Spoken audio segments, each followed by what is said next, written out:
പുതിയൊരു വീഡിയോയിലേക്ക് എല്ലാ മാന്യ പ്രേക്ഷകർക്കും സ്വാഗതം. ഇന്ന് ഞാൻ നിങ്ങളുമായി പങ്കുവെക്കുന്ന അപ്ഡേറ്റ് ഇന്ന് കഴിഞ്ഞ റോ എപ്പിസോഡിൽ നിന്ന് നമുക്ക് ലഭിച്ച കുറച്ച് സ്റ്റോറി ലൈൻ അപ്ഡേറ്റുകളാണ്. അപ്പോൾ നമുക്ക് അധികം ദീർഘിപ്പിക്കാതെ നേരെ വീഡിയോയിലോട്ട് തുടക്കാം. ഒന്നാമതായി പങ്കുവെക്കാനുള്ളത് എലിമിനേഷൻ ചേംബറിലെ വുമൻസ് ചേംബർ മത്സരത്തിലെ 6ാമത്തെ റെസ്ലർ ആരായിരിക്കുമെന്നുള്ളത് കൺഫേം ചെയ്തതിനെ സംബന്ധിച്ചാണ്. ലാസ്റ്റ് ചാൻസ് ബാറ്റിൽ റോയലിൽ വിജയിച്ചുകൊണ്ട് റെഗൽ റോഡ്രിഗസ് 6ാമത്തെ സ്പോട്ട് സ്വന്തമാക്കിയിട്ടുണ്ട്. അതുപോലെ തന്നെ റോ എപ്പിസോഡിന് ഇടയിൽ നടന്ന ഒരു സെഗ്മെൻറ്റിൽ വുമൻസിൻ്റെ വേൾഡ് ചാമ്പ്യൻഷിപ്പിൻ്റെ ആ ഒരു റിസൾട്ട് എന്തായിരിക്കും എന്നുള്ളതിൻ്റെ ഒരു സൂചനയും നൽകിയിട്ടുണ്ട്. ചേംബർ മത്സരത്തിൽ പങ്കെടുക്കുന്ന Becky Lynch, Liv Morgan, Tiffany Stratton, Naomi, Bianca Belair, Raquel Rodriguez തുടങ്ങിയവരൊക്കെ വന്ന് അവരിൽ ആരായിരിക്കും ആധിപത്യം നേടുക എന്നുള്ളതിനെ സംബന്ധിച്ച് ആ ഒരു സെഗ്മെൻറ്റ് ചെയ്യുന്നതിൻ്റെ അവസാനം അതൊരു ഫൈറ്റിലേക്ക് എത്തുന്നു.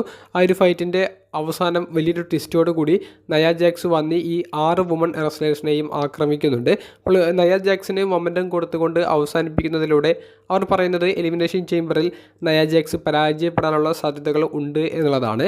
കൃത്യമായി WWE സ്റ്റോറി ലൈനുകളൊക്കെ ഫോളോ ചെയ്യുന്നവർക്ക് വളരെ പെട്ടെന്ന് മനസ്സിലാക്കുന്ന ഒരു ട്രിക്കാണെങ്കിലും നയ ജാക്സിന് വലിയൊരു പുഷ് കൊടുത്തു തന്നെയാണ് അവർ ആ ഒരു സെഗ്മെൻറ്റ് അവസാനിപ്പിച്ചിരിക്കുന്നത്. അപ്പോൾ റിയ റിപ്ലിയും ചേംബർ മത്സരത്തിൽ വിജയിച്ചു വരുന്ന റെസ്ലറുമായിരിക്കും റെസൽമേനിയ 40 നേരിട്ട് ഏറ്റുമുട്ടാൻ പോകുന്നത്.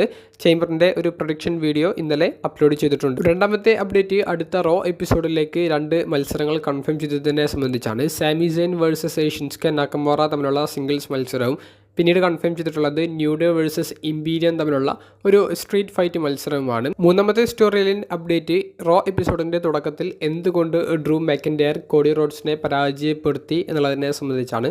കോഡി റോഡ്സ് ഒരു ഫേസ് ഓഫ് ദി കമ്പനി എന്ന നിലയിൽ വലിയൊരു പുഷൊക്കെ കിട്ടിയിട്ടാണ് നിലവിൽ നിൽക്കുന്നത്. കൂടാതെ റെസൽമേനിയ 40 റോമൻ റെയിൻസിൻ്റെ അൺഡിസ്പ്യൂറ്റഡ് WWE ചാമ്പ്യൻഷിപ്പിനും കോഡി റോഡ്സ് ചലഞ്ച് ചെയ്യുന്നുണ്ട്. അങ്ങനെ മെൻസ് റോയൽ റംബിൾ വിന്നറൊക്കെ ആയിട്ട് വരുന്ന കോഡി റോഡ്സ് ഡ്രൂ മാക്കിൻറ്റയറിനെ നേരിടുമ്പോൾ എല്ലാവരും കോഡി വിജയിക്കുമെന്നാണ് കരുതിയത്. എന്നാൽ സോളോ സിക്കോവയുടെയും ജിമ്മി ഊസോയുടെയും ഡിസ്ട്രാക്ഷൻ അത് മുതലെടുത്തുകൊണ്ട് ഡ്രൂ മാക്കിൻറ്റയർ കോഡിയെ പരാജയപ്പെടുത്തുന്നതാണ് നമുക്ക് കാണാൻ സാധിച്ചത്. അപ്പോൾ എന്തുകൊണ്ട് ഡ്രൂ വിജയിച്ചു എന്നുള്ളത് നമ്മൾ നോക്കുകയാണെങ്കിൽ ഡ്രൂവിൻ്റെ കോൺട്രാക്റ്റ് ഏകദേശം റെസൽമേനിയ കഴിഞ്ഞ ഉടനെ തന്നെ അവസാനിക്കുമെങ്കിലും ഡ്രൂ കുറച്ച് കാലം അതിനുശേഷം WWE തുടരും എന്നുള്ള ആ ഒരു അപ്ഡേറ്റൊക്കെ കുറച്ച് ദിവസം മുൻപ് ഞാൻ പങ്കുവച്ചതാണ്.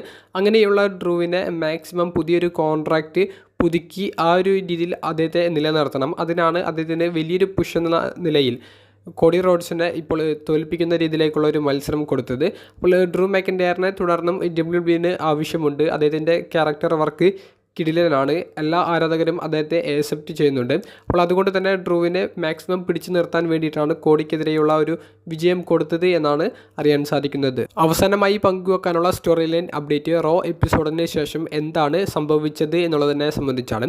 റോ എപ്പിസോഡിൻ്റെ മെയിൻ ഇവൻറ്റിൽ ഇന്റർ കോണ്ടിനെൻ്റൽ ചാമ്പ്യനായ ഗുന്തർ ജിമ്മി യൂസോയുടെ ഒരു ഡിസ്ട്രാക്ഷൻ മുതലെടുത്തുകൊണ്ട് ജെ യൂസോയെ പരാജയപ്പെടുത്തി ടൈറ്റിൽ റിട്ടേൺ ചെയ്യുന്നതാണ് നമുക്ക് കാണാൻ സാധിച്ചത്.